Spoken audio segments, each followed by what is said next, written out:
আজকে দুপুরের রান্নায় প্রথমেই ছিল ফলি মাছ।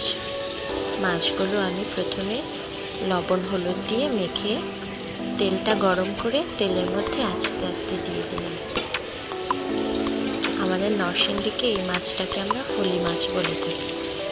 কোন জেলায় এটাকে কী মাছ বলা হয় আপনারা কমেন্ট করে জানাবেন।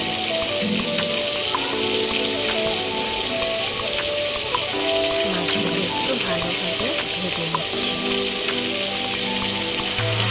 মাছগুলো ভাজা হয়ে গেলে তেলের মধ্যে আমি একটু পেঁয়াজ বাটা, ধনিয়া গুঁড়া, হলুদের গুঁড়ো, মরিচের গুঁড়ো আর লবণ দিয়ে ভালোভাবে নেড়ে চেড়ে আস্তে আস্তে মাছগুলো দিয়ে দেব।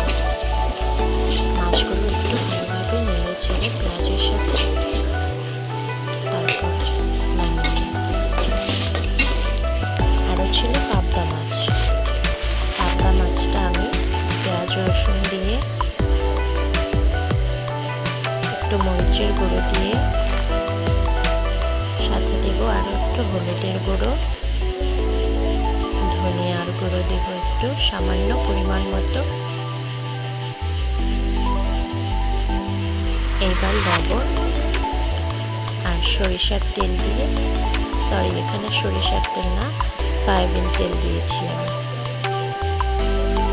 সয়াবিন তেলটা দিয়ে ভালোভাবে হাতে মেখে ভালোভাবে একটু মেখে নিচ্ছি